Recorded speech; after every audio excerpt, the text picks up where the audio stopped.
My husband texted me, "I'm taking my mistress instead," and I didn't reply. I didn't cry. I didn't even ask a single question. I just set my phone down on the kitchen counter and reached for a pen, because by the time his plane touched down, the house he thought he was coming back to would no longer be his, or mine, or ours. It would belong to someone else entirely. And that was the first thing I decided in that quiet, sunlit kitchen where I had spent 37 years cooking his meals, folding his shirts, and believing that loyalty meant something. The coffee maker hummed softly beside me, filling the room with that familiar smell he used to say made him feel at home. And for a moment, I stood there staring at the message again, not because I didn't understand it, but because I wanted to see if it would change, if the words would somehow rearrange themselves into something less final, less deliberate. But they didn't. They stayed exactly as he wrote them, casual, almost polite, as if he were telling me he'd be late for dinner, not that he had chosen another woman over the life we built together. And that was when I realized this wasn't a mistake. It wasn't a moment of weakness. It was a decision he had already made long before he typed those words. And somehow, I had been the last one to know. I walked over to the window and looked out at the backyard. The same backyard where we hosted summer barbecues, where our son used to chase fireflies, where Daniel once promised me we would grow old together. And I remember thinking how strange it was that everything looked exactly the same. The trimmed hedges, the patio furniture, the wind chimes gently tapping in the breeze, as if the world hadn't just shifted beneath my feet, but inside me, something had gone very still, not broken, not shattered, just quiet, like a door closing softly. I picked up my phone again, not to call him, but to scroll through our shared documents, the mortgage, the deed, the accounts we had set up years ago. And that's when a detail I had almost forgotten came back to me, a decision we made early in our marriage, back when trust was still something we never questioned. The house was in my name. It had seemed practical at the time, something about his business liabilities and legal protection. I hadn't thought about it in years, but now, standing there with his message still glowing on my screen, it felt like the only thing that hadn't been taken from me yet. I didn't rush. I didn't panic. I simply turned off the coffee maker, wiped the counter clean, and walked to my study. The same room where I kept our records neatly filed, where every bill had been paid on time, every document signed and stored with care. I sat down, opened the drawer, and took out the folder labeled property, my hands steady, my breathing even, as if this were just another ordinary morning. Because in a way, it was just not for him. Not anymore. I dialed the first number I could think of, a real estate agent I hadn't spoken to in years, and when she answered, I smiled, not because I was happy, but because I finally understood something I should have known all along. Silence is not weakness, it is space, and in that space, I was about to take everything back. I had not always been this calm. There was a time when I would have called him immediately, demanded an explanation, asked what I had done wrong. But that version of me had slowly disappeared over the past few years, replaced by someone quieter, someone who paid attention to the things that were not being said. And if I was being honest with myself, the message did not come out of nowhere. It was simply the first time he had said it out loud, the first time he had put into words what his actions had been whispering for months, maybe even longer. I leaned back in my chair and let my eyes drift across the study. Every shelf, every folder, every carefully labeled document told the story of a life I had managed with precision, while he had slowly stepped further and further outside of it. There were nights he came home later than usual, offering simple explanations that sounded reasonable on the surface. Business dinners, client meetings, unexpected deadlines, and I had nodded. Because that is what you do when you trust someone. You do not interrogate them. You do not assume betrayal. You give them the benefit of the doubt. But there were small things too. Things that did not require words. The way he started taking his phone with him even to the backyard. The way he would smile faintly at messages and then quickly lock the screen when I walked into the room. The new shirts he bought without asking for my opinion. The cologne he had not worn in over a decade suddenly becoming part of his daily routine again. I noticed all of it. I simply chose not to confront it, not because I was afraid, but because I believed that whatever distance had grown between us could still be repaired, that marriages go through phases, that after nearly 4 decades together, we had earned the right to work through silence without turning it into suspicion. But sitting there now, with that message still echoing in my mind, I understood that while I had been trying to preserve something, he had already decided to replace it, and that realization did not bring tears. It brought clarity, a sharp, almost clinical understanding of where I stood. I opened the folder and reviewed the documents one by one. The purchase agreement, the title, the insurance records, everything was exactly as I remembered. My name printed clearly where it needed to be, his signature present, but secondary, a formality rather than a claim. And for the first time in years, I felt something shift in my favor, not emotionally, but practically. This was no longer about heartbreak. It was about control, about ownership, about what could be moved and what could be protected. I picked up the phone again and called the real estate agent back, confirming an urgent listing, my voice steady, my tone polite, as if I were discussing a routine decision. She asked a few questions about timing, about pricing, about whether I was sure I wanted to move this quickly, and I answered each one without hesitation, because hesitation would only give space for doubt, and doubt was something I could not afford anymore. I stood up and walked through the house slowly, room by room, not reminiscing, not mourning, just observing. The living room where we hosted guests, the hallway lined with framed photographs, the bedroom where his side of the closet was half empty even before he left. It all looked the same, but it no longer felt like mine to protect as a shared space. It felt like an asset, something to be transferred, something to be closed, and by the time I reached the front door again, I knew that whatever he thought he was coming back to, it would not be waiting for him, not this time. The real estate agent arrived the next morning at exactly 9:15, her heels clicking softly against the hardwood floors as she stepped inside, carrying a leather folder and the kind of professional smile that did not ask questions unless invited. I appreciated that about her. I did not need sympathy. I needed efficiency. She glanced around the house with a practiced eye, taking in the layout, the light, the condition of the walls and furniture, and I followed her quietly, answering only what was necessary. Yes, the roof had been replaced 5 years ago. Yes, the kitchen appliances were updated. Yes, the neighborhood was still considered one of the most desirable in the area. She nodded, making notes, occasionally pausing to measure a wall or check a window frame. And I realized how quickly something that had once been a home could be reduced to numbers, square footage, market value, listing price. There was something almost comforting in that transformation, because numbers did not carry memories. They did not hesitate. They did not second guess. They simply moved forward, just like I was about to. She asked me if I had a preferred timeline, and I told her I wanted it sold as soon as possible, not because I was desperate, but because delay would only create complications. She studied me for a moment, perhaps sensing that there was more behind my urgency, but she did not press. Instead, she opened her folder and began outlining the process: professional photos, online listing, private showings, potential buyers, offers, negotiations, closing, each step laid out clearly, each one a piece of a plan that felt solid and real in a way that my marriage no longer did. I signed the preliminary paperwork without hesitation, my signature steady, my hand firm, as if I had been preparing for this moment longer than I realized after she left. The house felt different, not emptier, but quieter in a more intentional way, as if it understood what was about to happen.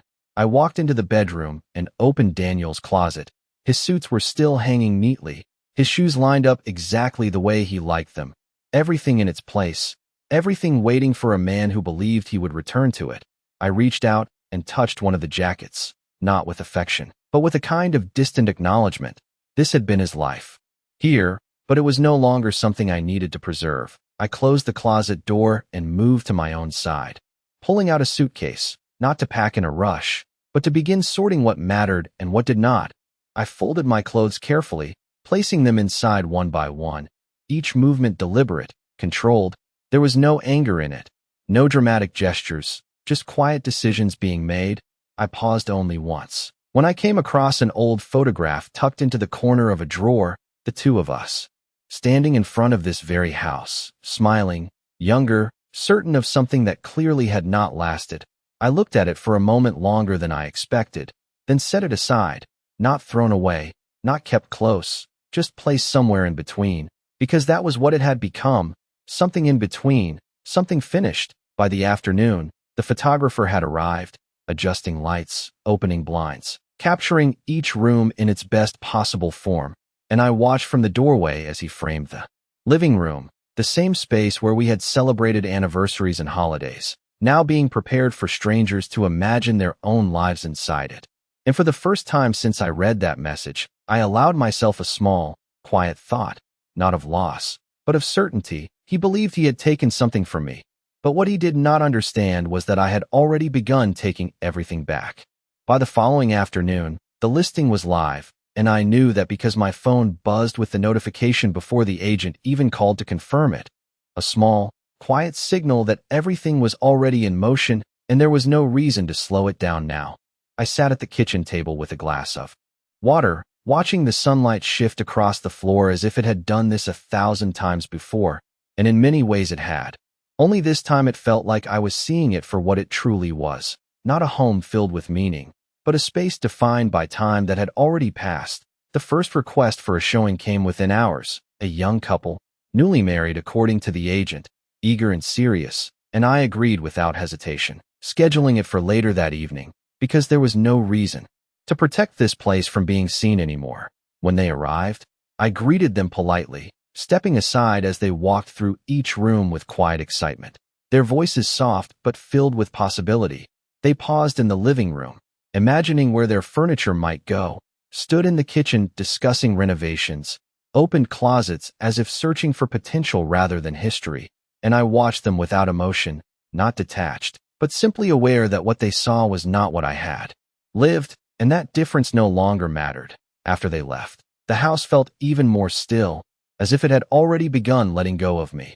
I moved through it once more, checking small details, straightening a chair, wiping a counter, not out of habit, but because I wanted everything to be complete, not perfect, just finished. The offers began arriving the next morning, faster than I expected. The agent sounded almost surprised as she went through them one by one, explaining the numbers, the conditions, the timelines, and I listened carefully, asking only the questions that mattered: closing dates, contingencies, flexibility.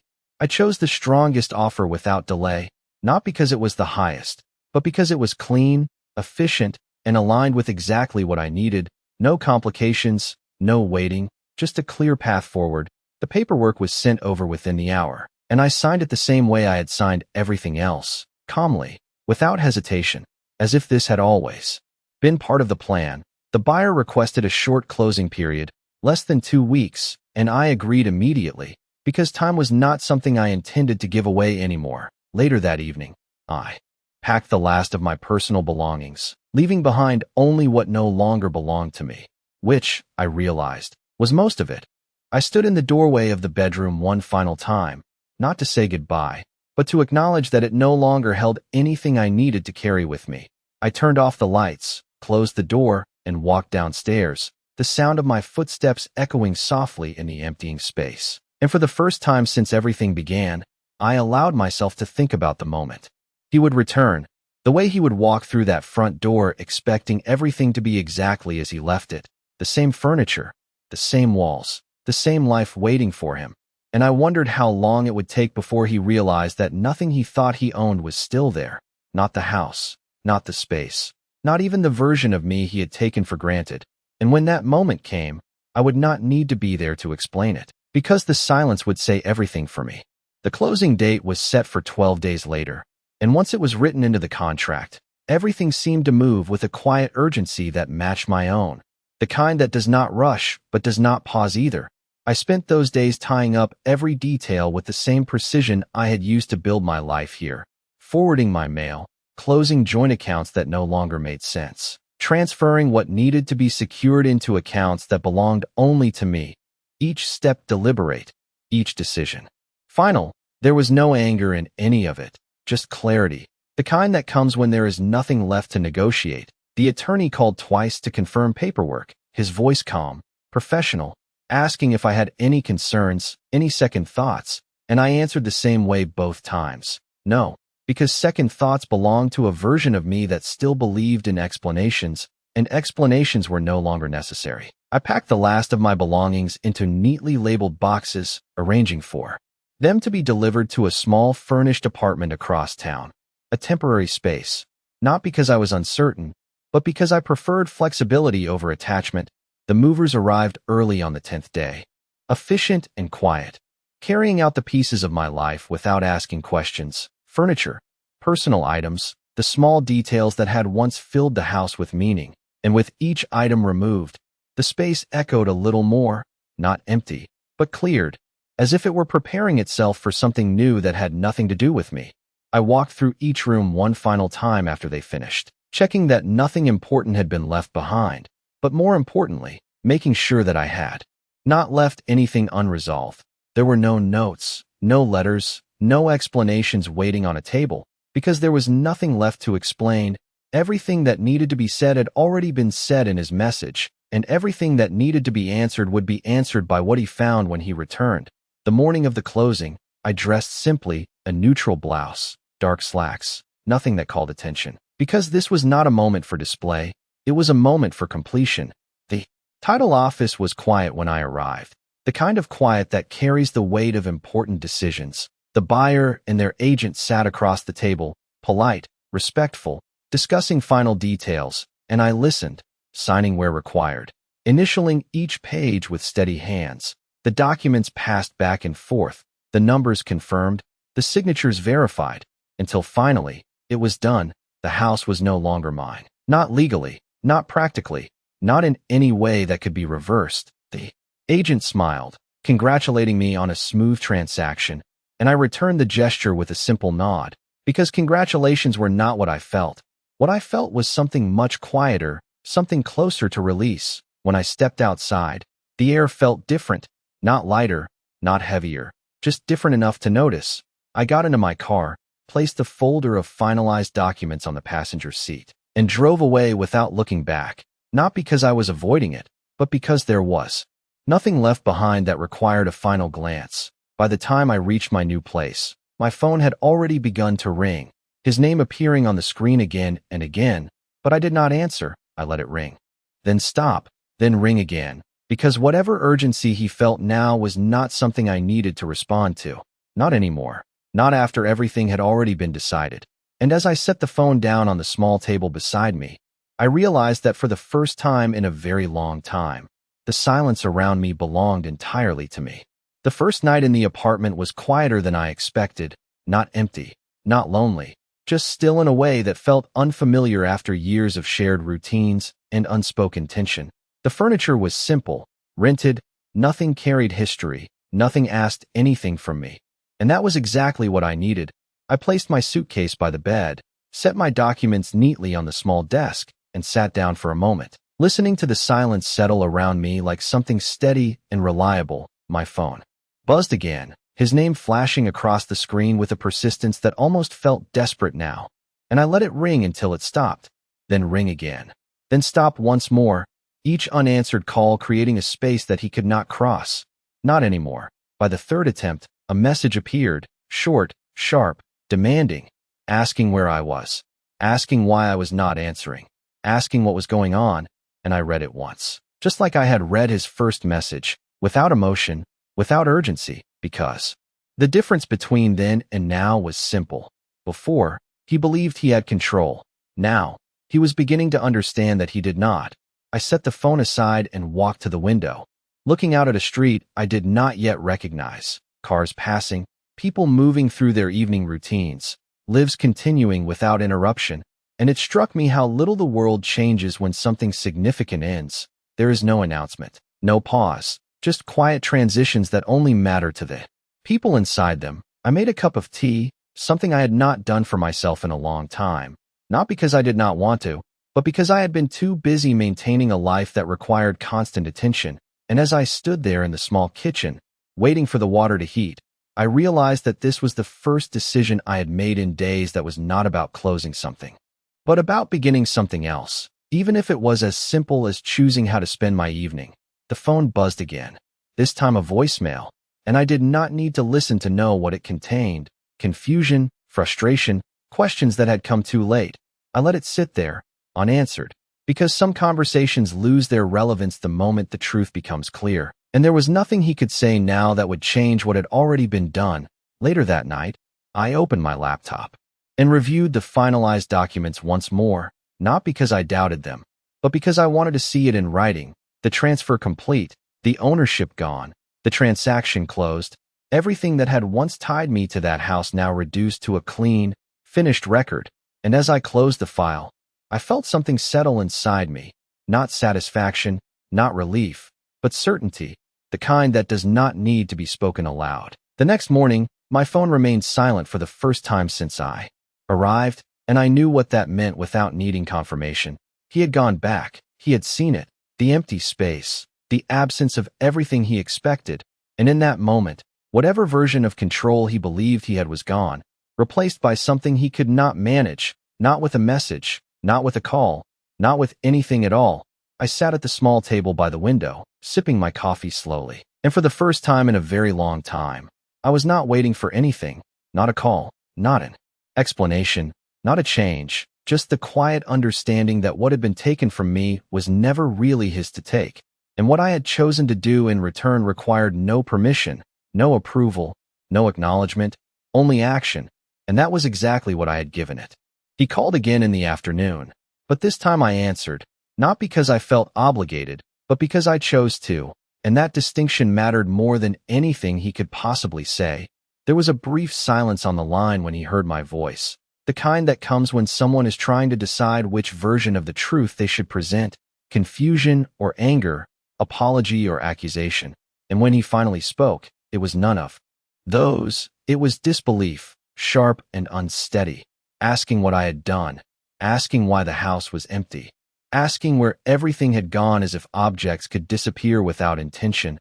I let him finish without interrupting, not because I was being polite, but because I wanted him to hear the weight of his own questions. When he paused, waiting for an explanation, I simply said that everything had been handled, that the property had been sold, that the transaction was complete, my voice calm, measured, leaving no space for negotiation.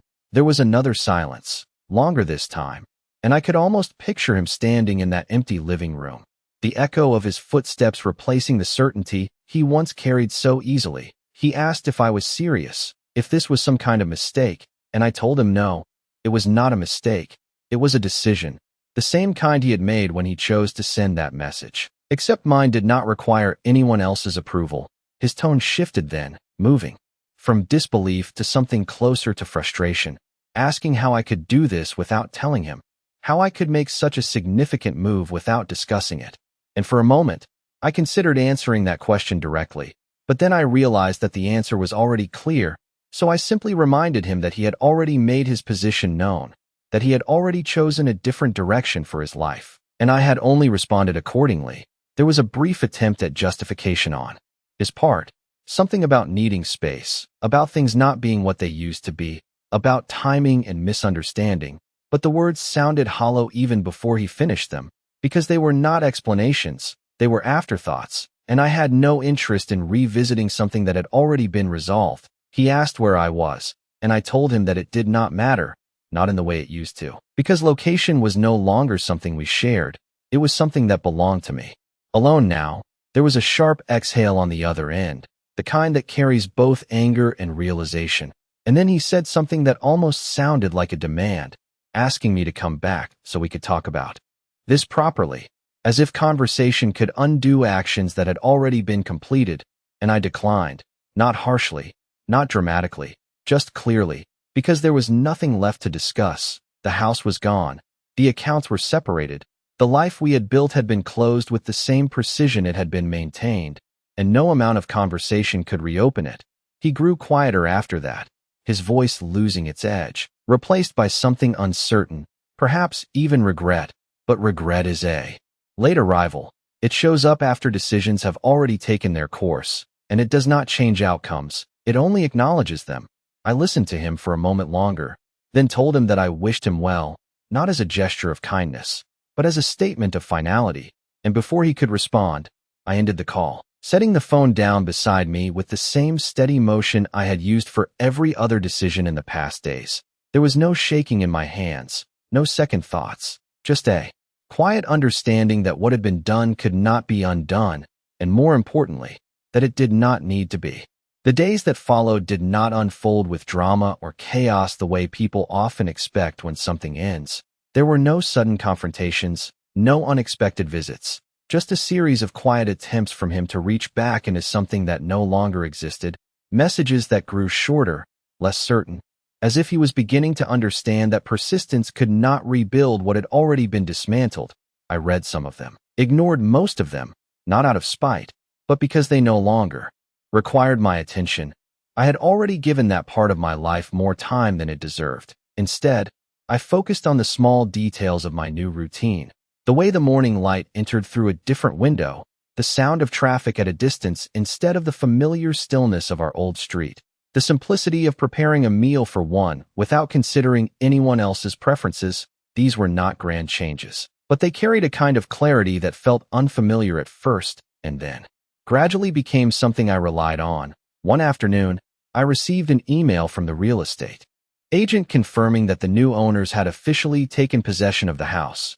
All keys transferred, all documents finalized, and for a moment, I allowed myself to picture it. Strangers walking through those rooms, placing their own furniture, creating their own routines, completely unaware of the life that had existed there before, and I found that the image did not trouble me. It felt appropriate, like a natural continuation rather than a loss. Later that evening, his name appeared on my phone again, not as a call this time, but as a message, longer than the others, more measured, as if he had taken time to consider what he wanted to say. I opened it and read slowly. He spoke about mistakes, about realizing too late what he had taken for granted, about wanting to talk, to understand, to see if there was anything left to salvage. And as I reached the end of his message, I noticed something that stood out more than anything else. He was asking questions that should have been asked before decisions were made, before lines were crossed, before words were sent without considering their consequences. I placed the phone down without replying, not because I did not understand what he was trying to do, but because understanding did not change the outcome. There was nothing left to salvage, not because it had been destroyed in a single moment, but because it had been slowly undone over time. And I had simply chosen to acknowledge that reality when it became impossible to ignore. I stood up and walked to the window, watching the city settle into evening, lights appearing one by one, people returning home, conversations continuing, life moving forward in ways that did not depend on my past. And I realized that what I felt was not closure in the way people often describe it. There was no final conversation, no mutual agreement, no shared understanding. There was only a quiet certainty that the chapter had ended exactly where it needed to, not with resolution, but with decision. And as I turned away from the window, leaving my phone untouched on the table, I understood something with complete clarity. He was still trying to find a way back, but I had already moved forward, and those two directions no longer met. The weeks that followed settled into something steady and unremarkable, the kind of quiet that does not ask for attention but offers space instead. I began to notice things I had not allowed myself to notice before. The way I preferred my coffee slightly stronger than I used to make it. The way I liked the windows open in the early morning, even when the air carried a slight chill. The way time moved differently when it was not measured by someone else's schedule. These were small discoveries, but they felt significant in a way I had not expected, as if I was meeting a version of myself that had been waiting patiently beneath years of compromise. His messages stopped eventually, not abruptly, but gradually, each one spaced further apart than the last until they simply did not come anymore. And I understood that silence not as absence, but as acceptance, the kind that arrives when there is nothing left to pursue. One afternoon, I received a final envelope forwarded from the old address. Inside were a few documents he had signed, formal acknowledgments, legal confirmations that mirrored the decisions I had already made. I read through them carefully, not out of obligation, but because I wanted to see the ending written clearly, without emotion, without interpretation, just facts, names, dates, signatures. And when I placed them back into the envelope, I realized that everything that had once defined that chapter of my life had now been reduced to something complete and contained, something that no longer had the ability to reach into my present. I did not celebrate. I did not mark the moment with anything dramatic. I simply folded the envelope and placed it in a drawer, the same way I had handled every other part of this process, quietly, deliberately, without hesitation. Later that evening, I took a walk through a nearby park, something I had not done in years. not because I could not, but because I had always been needed somewhere else. And as I moved along the path, watching people pass by, hearing distant conversations that had nothing to do with me, I felt a sense of distance from my past that was not painful, but clear, like looking at something through glass and realizing it no longer belongs to you.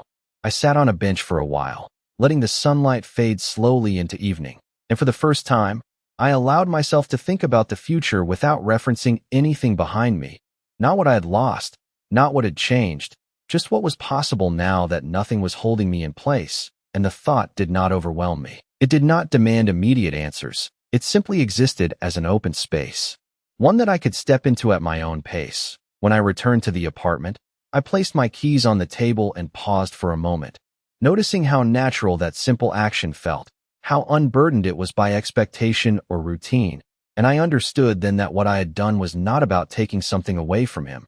It was about returning something to myself, something that had been overlooked, underestimated, and quietly set aside for far too long.